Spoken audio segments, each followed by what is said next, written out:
Shalom saudara-saudari. Bertemu lagi kita di dalam program ROR Malaysia.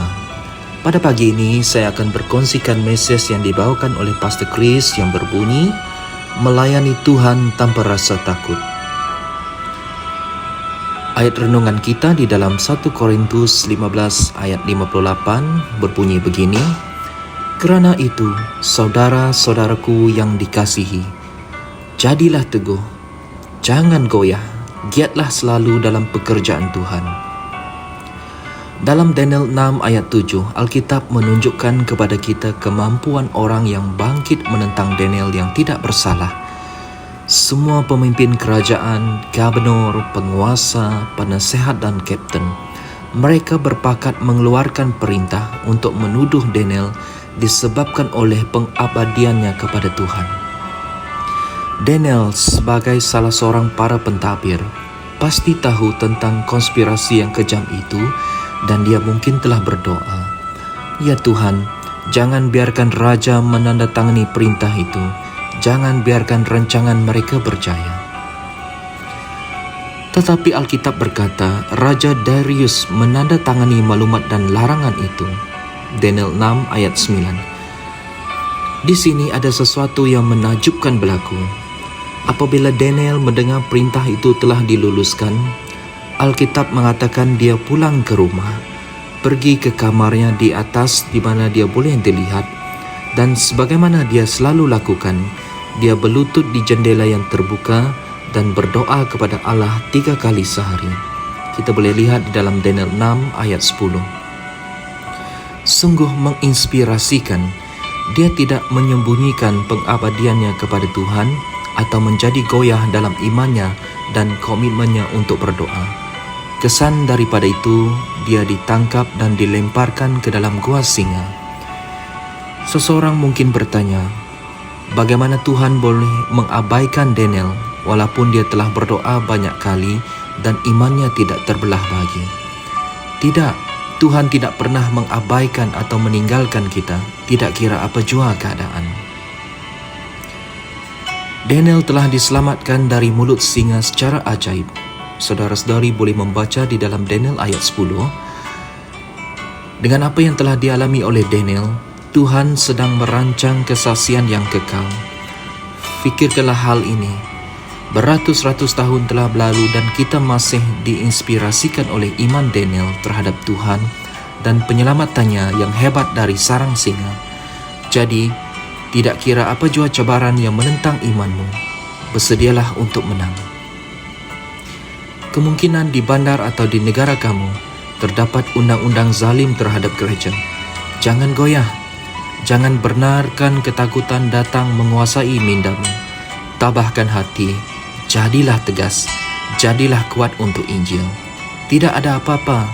Tiada sesiapa pun, kumpulan, kerajaan, atau institusi yang boleh menentang gereja dan menang. Sejarah telah membuktikannya. Tuhan kita, Yesus mendedahkan bahawa usaha sedemikian hanyalah sia-sia apabila dia bercakap mengenai gerejanya. Dan barang siapa jatuh ke atas batu itu, dia akan hancur, dan barang siapa yang ditimpa batu itu, dia akan remuk. Bacaan boleh dilihat di dalam Matius 21 ayat 44. Kesusahan yang kamu hadapi adalah untuk kesaksian yang kekal. Oleh itu, layanilah Tuhan dengan penuh sukacita, tanpa rasa takut dan terbatas. Sesiapa yang menghalang jalan kamu akan dihancurkan. Itulah yang Yesus katakan dan firman-Nya tidak pernah gagal. Mari saudara, saya mengajak saudara-saudari untuk membuat pengakuan bersama saya. Keyakinanku ada dalam Tuhan Yesus dan firman-Nya yang kekal. Dan dialah yang lebih besar daripada segala-galanya. Dia menguasai dan memerintah alam semesta. Seluruh dunia ini adalah miliknya dan dia adalah Raja kemuliaan yang kekal. Bagi dialah segala kemuliaan, penghormatan dan pujian selama-lamanya di syurga dan di bumi. Amin. Sebagai renungan tambahan, saudara-saudari boleh melihat di dalam 1 Korintus 15 ayat 57 hingga 58, 1 Yohanes 4 ayat 4 dan 2 Korintus 2 ayat 14. Terima kasih. Tuhan memberkati sekalian. Kami percaya saudara-saudari semua telah diberkati dengan perkongsian firman dari Rhapsody Reality. Bagi sesiapa yang ingin menjadikan Yesus Kristus sebagai Tuhan dalam kehidupanmu, kamu boleh mengucapkan doa ini bersama dengan saya. Ya Tuhan Allah, aku mempercayai Yesus Kristus, Anak Allah yang hidup dengan sepenuh hatiku. Aku percaya Dia telah mati untukku dan Allah telah membangkitkan Dia dari kematian.